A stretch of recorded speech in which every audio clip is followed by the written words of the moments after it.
Assalamualaikum warahmatullahi wabarakatuh. Nama saya Muhammad Razin Hilmi dari kelas 8H, absen 19. Kali ini saya akan melakukan praktek tentang menyelidiki tekanan pada zat padat. Bahan yang dibutuhkan dalam praktek adalah 2 buah plastisin dan 2 buah koin 500-an.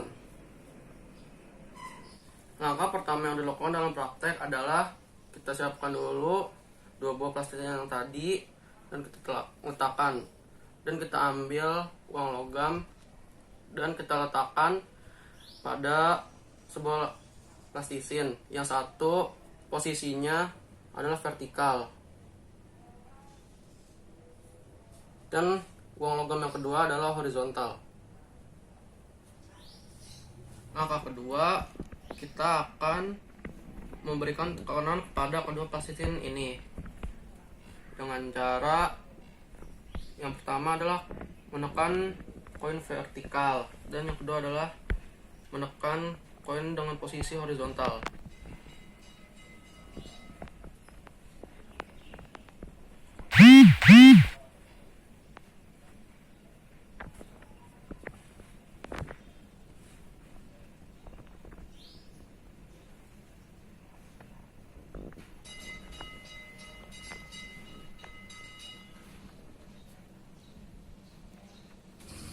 Bisa kita lihat di sini terdapat perbedaan pada kedua plastisin tersebut. Yang pertama, plastisin yang ditancap dengan koin secara vertikal adalah seperti ini. Dan yang kedua adalah plastisin yang ditancap dengan koin secara horizontal adalah seperti ini.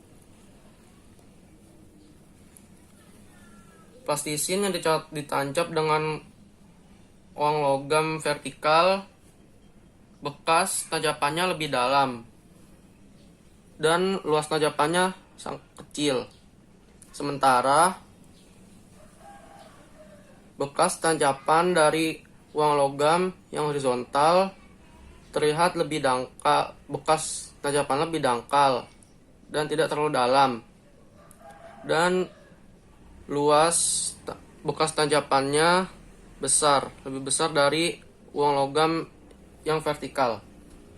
Hal ini menunjukkan bahwa makin kecil luas permukaan pijakannya, gaya yang diberikan akan semakin besar, yang membuat bekas tajapan pada plastisin menjadi lebih dalam.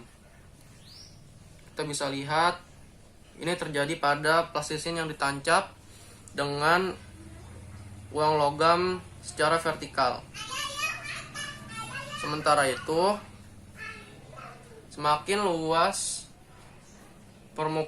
besar luas permukaan pijakannya, semakin kecil pula gaya yang diberikan, yang membuat bekas tajapan pada plastisin ini yang kedua lebih dangkal dan tidak terlalu dalam. Selanjutnya adalah langkah keempat. Di langkah ini kita akan kembali menyiapkan 2 buah plastisin dan 2 buah uang logam. Setelah itu adalah langkah kelima. Kali ini kita akan meletakkan kedua uang logam ini secara vertikal.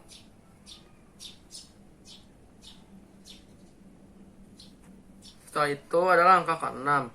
Kali ini kita akan menancapkan kedua uang logam ini secara vertikal, tetapi kita memakai gaya yang berbeda. Sebagai contoh, plastisin yang ini saya akan menekan dengan gaya yang lebih besar, sementara plastisin yang kedua saya akan menekan dengan gaya yang lebih kecil.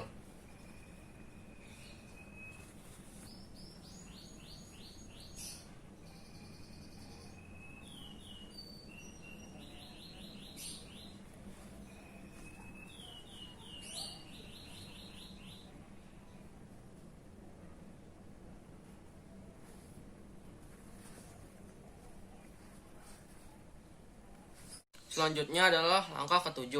Kali ini saya akan melepaskan kedua uang logam ini.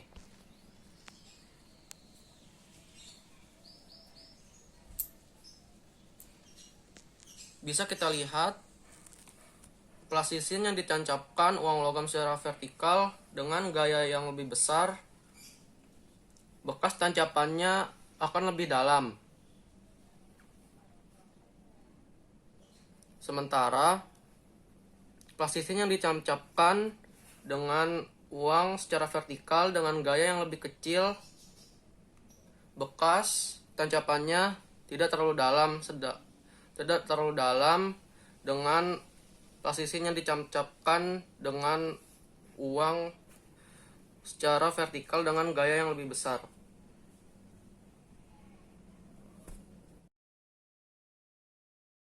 Hal ini menunjukkan bahwa gaya yang diberikan akan mempengaruhi besar tekanan yang akan dihasilkan.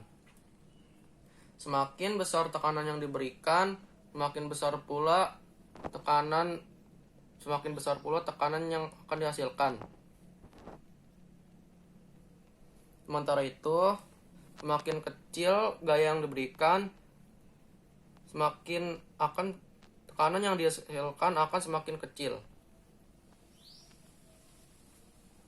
Kesimpulan dari praktek saya kali ini adalah yang pertama, besar tekanan akan dipengaruhi oleh gaya yang diberikan dan lapisan permukaan pijakan. Yang kedua, singkatnya, semakin kecil luas permukaan pijakannya, semakin besar tekanan yang diberikan. Sebaliknya, semakin besar luas permukaan pijakannya, akan semakin kecil tekanan yang diberikan. Yang ketiga, semakin besar gaya yang diberikan, akan semakin besar tekanan yang dihasilkan. Dan semakin kecil gaya yang diberikan, tekanan yang dihasilkan pun akan semakin kecil. Sekian praktek yang saya lakukan tentang menyelidiki tekanan pada zat padat. Kurang lebihnya mohon maaf. Wassalamualaikum warahmatullahi wabarakatuh.